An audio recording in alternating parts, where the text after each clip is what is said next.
So apparently, somebody's got me in the crosshairs, the proverbial crosshairs. Um, that someone would be Precise Puncher, formerly known as Precise Presenter, formerly known as a number of things, Real Maintain Bubble Baths being one of them. But I mean, I get it. He seems to be very perturbed about the fact that I happen to take a critical eye with regards to Vasyl Lomachenko, who I think is a very talented fighter, a fighter with a lot of promise, as a matter of fact, but somebody that I think has yet to truly deserve the accolades that he has been kind of preordained to. I mean, they were even preordaining him leading into his fight with Orlando Salido, and he summarily lost it, even with the help of very, very favorable top-ranked judging that Vasyl Lomachenko received, because there was no way in hell that the scores should have been that close. Salido pretty handily outboxed, not even outfought, outbrawled, outboxed Vasyl Lomachenko, and schooled him, to be quite honest. Were there a few low blows? Sure. But even if you're going to give the benefit of the doubt to Lomachenko with regard to low blows, I mean, Salido, last I checked, hit Marquez low, hit Gamboa low, hit Mikey Garcia low, hit Cristobal Cruz low, and yet all those guys beat him, and not even all those guys are pound for pounders. I mean, I don't remember Cristobal Cruz ever even being any sort of a candidate for top 10 or even top 15, top 20, as a matter of fact. He was a pretty good fighter in his prime, but not exactly pound for pound.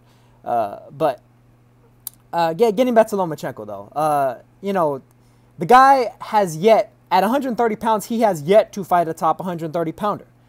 He's fought Nicholas Walters, who, yeah, Walters was a good, solid featherweight, good, solid featherweight, who struggled against Jason Sosa, and then was off for however long. And I mean, and I give Lomachenko a fair bit of credit for giving Walters the business. Good win over Mariaga, but once again, Mariaga had never proved anything at 130 pounds. The guy was somebody that went to war with Oscar Valdez at 126. Valdez himself, a relative noob on the 126 scene. I think, as a matter of fact, the newest champion at 126 pounds, if I'm remembering correctly. I may be incorrect about that, but I'm pretty sure he was the most recent title holder. He's the one that won his title the most recently.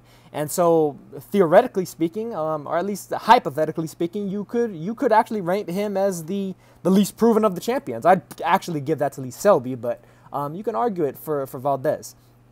And then finally, Guillermo Rigondeaux, who not only had not proven anything at 130 pounds, not only had never proved anything at 126 pounds, but even his accolades at 122 pounds were almost half a decade ago against Nonito Donaire. Donaire, Rico Ramos, Ricardo Cordoba, and, to the same guy that I mentioned earlier, Precise, he lost to Gian Francisco.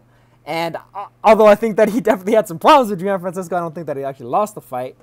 The Moises Fuentes fight was, or the Moises Flores fight, my bad. I did it now too, Fuentes and fucking Flores. One is a 108 pounder and the other is a 122 pounder. Both very tall for the weight, funny enough, and both with a relatively similar style, though Fuentes is a better fighter, really. The Flores fight was a farce. That was Rigondeaux fouling Flores, and then Flores trying to get away with an Andre Durrell like he did against Uzkadegi, and trying to snatch up a belt. And who knows, maybe he'll have gotten his way depending on what the WBA winds up actually deciding to do in the end. But I mean, he just made a video talking about Naoya Inoue is taking developmental fights. He's in development. Naoya Inoue tried to fight Joran Ancaz for over a year now. The IBF champion Joran Ancaz. Ever since Ancaz won that belt when he beat Miguel Arroyo, he's been trying to fight him. Ancaz has turned him down 2 times that I know of. A third time that I actually didn't recently just found out about in the last few days. But he tried to get him for this New Year's. He tried to get him for the Superfly card, and he tried to get him for last New Year's. That's 3 different occasions that he's trying to fight a fellow champion in Joran Ancaz. On top of that, he also tried to fight Kal Yafai. Tried to fight Kal Yafai as long as a year ago.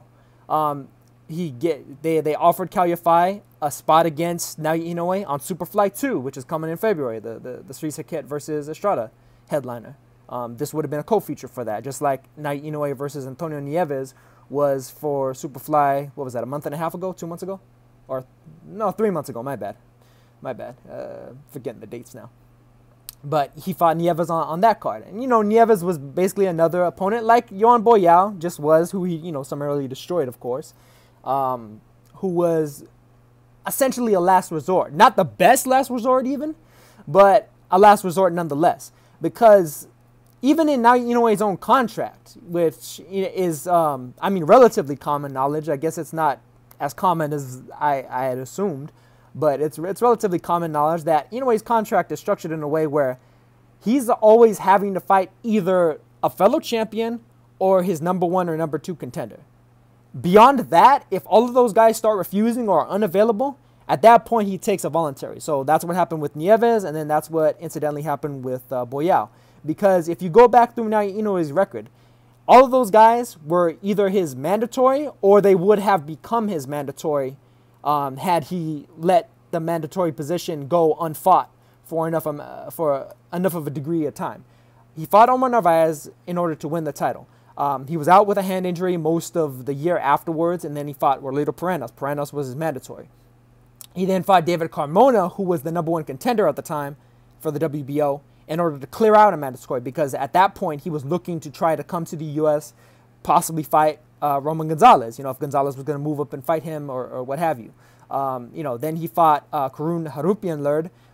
That was another clearing of a number 1 contender, staying busy clearing a number 1 contender. Was trying, like I mentioned earlier, last year, trying to fight in New Year's of 2016, literally a year ago. He wound up fighting Kohei Kono. Kohei Kono was the man who Luis Concepcion defeated in order to consolidate the WBA titles at 115 pounds. And then Yafai went on to defeat Concepcion. Concepcion had turned Inoue down, and so did Cal Yafai. So at that point, those two turned him down. You go to the number 1 contender for the WBO. If I'm remembering correctly, I can't remember if it was Rex Cho that was the number 1 or if it was Jamie Conlon at the time that it was number 1. Because Rex Cho and Jamie Conlon have been kind of going back and forth between number 1 and number 2 for the past about year and a couple of months between the two of them. They kept kind of flip-flopping his positioning there.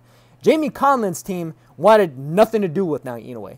All the way up until the fact that they wound up actually fighting the IBF champ Joran Ankaz recently in the UK. They managed to get Ankaz over into the UK because Ankaz being promoted by Pacquiao, Manny Pacquiao himself, Manny Pacquiao Promotions. All the way up until recently, though, he just recently got signed by Top Rank. I don't know if it's a co-promotional deal or if they bought his rights outright. Which is good for Ankaz, but not so good for, people that want to see a Naoya Inoue versus Joran Ankaz fight. Because Ankaz's team said, like, no, they were trying to better deal Inoue the entire time. And fair enough, risk versus reward, that's, but at the same time, that blame goes to Ankaz. It doesn't go to Inoue. So Ankaz flew over to the UK, beat down Jamie Conlon, and, in front of a pretty good audience, nice English-speaking audience. So Ankaz is building his brand a little bit worldwide, internationally, and everything. And, he keeps his title. And, he's going to be fighting in February against Israel Gonzalez on the Roberto Ramirez, his next fight's undercard. I think Ramirez is the headliner anyway. From there, Inoue went on to fight Ricardo Rodriguez, who at the time, this past May, was, I believe, number 3 in the WBO rankings behind the aforementioned Conlon and Rex Cho. And Rex Cho, incidentally, is another fighter that's under Top Rank. Some of you guys may have seen him because of the fact that he's been on a couple of Zhou Shiming's undercards, as well as Manny Pacquiao's back when Pacquiao was having his fights over in Macau. Rex Cho is very popular in Hong Kong, very popular in the mainland of China as well, but especially popular in the metropolitan area of Hong Kong itself.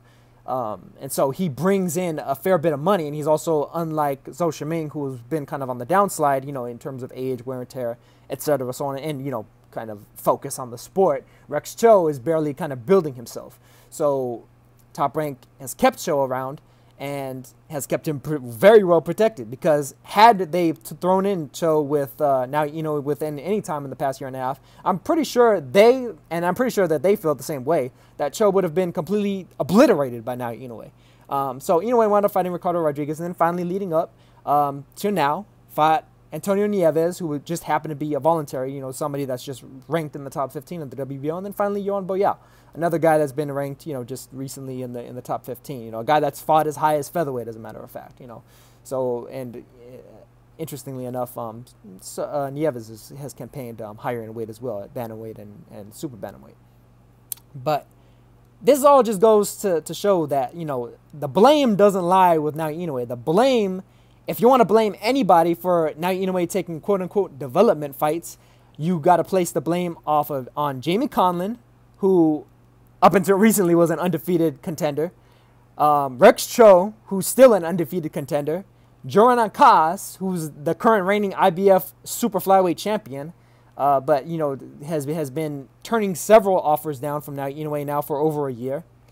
You can place the blame on Cao Yafai, who seems very much intent on ducking anybody with a post, including Roman Gonzalez, because thus far it sounds like he's turned down at least one offer from Gonzalez to fight on Superfly 2 in February. Regardless of how Gonzalez may have looked in his last fight, I guess maybe that third round when Gonzalez started to come back against Srisaket may have been a little bit too much for Yafai as well. Not to mention all the things that Inoue's been doing to his opposition. Opposition every bit as good as what Yafai's been fighting, maybe slightly less in terms of Boyao, but when it comes to Rodriguez and Kono, every bit as good. And then beyond that, the WBC, really, because after Roman Gonzalez beat Carlos Cuadras, I guess you could maybe place a slight blame on Gonzalez for fighting Cuadras instead of Inoue, but that was really in large part a build-up to potentially the two of them fighting. And then the WBC mandated that the winner of that fight had to fight Srisaket Sarungvisai. Srisaket was owed his re-challenge at the title because he was the silver champion. He got it against Gonzalez, and then he upended Gonzalez, upended the chance at seeing Inoue Gonzalez anytime soon. They had to have the rematch, and then Estrada versus Cuadras got ordered to be the mandatory for the winner of that fight. So WBC was ordering mandatory after mandatory. There was no in for Inoue to fight either Srisaket or Estrada unless Srisaket decided to drop his belt or Inoue decided to drop his. So Srisaket versus Estrada it was, and Ancas and Yafai once again turned down Inoue in February. So that's all there is to it. It looks like he's going to be moving up to bantamweight now. He said that he wants to fight Neri, and hopefully it happens. Hopefully him versus Neri can happen. I know Shinsuke Yamanaka was actually calling his fight versus Yohan Boyao. I don't know if Yamanaka's going to have to step aside in order for that to happen, because I know he's owed a rematch with Neri. We'll see how it goes. Maybe Inoue will wind up fighting Yamanaka to fight, and then the winner fights Neri. Yamanaka's still at the very least a good name, especially considering the fact that he was undefeated up until a guy that may or may not have been, purposefully using performance-enhancing drugs knocked him out. And then, of course, Luis Neri, drugs or no drugs, is the undefeated knockout artist, world champion, WBC champion, a guy that's every bit as dangerous as anybody from super flyweight. Same goes for Zolani Tete, who's recently decided to talk about Inoue as well. If Inoue decides to move up to the division, he's saying that he's ready and willing to greet him. Although with Tete, he said that before about Rigondeaux, and then kind of backed up from that position, which is unfortunate, because I actually think that he would have had a really good chance in that fight. But I guess, I don't know, he felt like Frank Warren was hanging him out to dry or something, because he didn't want him fighting his other prospects in the UK. And then Ryan Burnett, you want to talk about somebody that seems like they're going to be putting him in development. I think Ryan Burnett is a good example of that, considering the fact that seems like they're aiming at the Paul Butlers and Stuart Halls of the world rather than any further unifications like he just had against Zakianov. But, be that as it may, let's see what Inoue does at bantamweight. But insofar as development is concerned, he didn't need 300 amateur fights in order to develop for an Orlando Salido level opponent. He fought that level opponent in Novaes already and knocked him out in 2 rounds.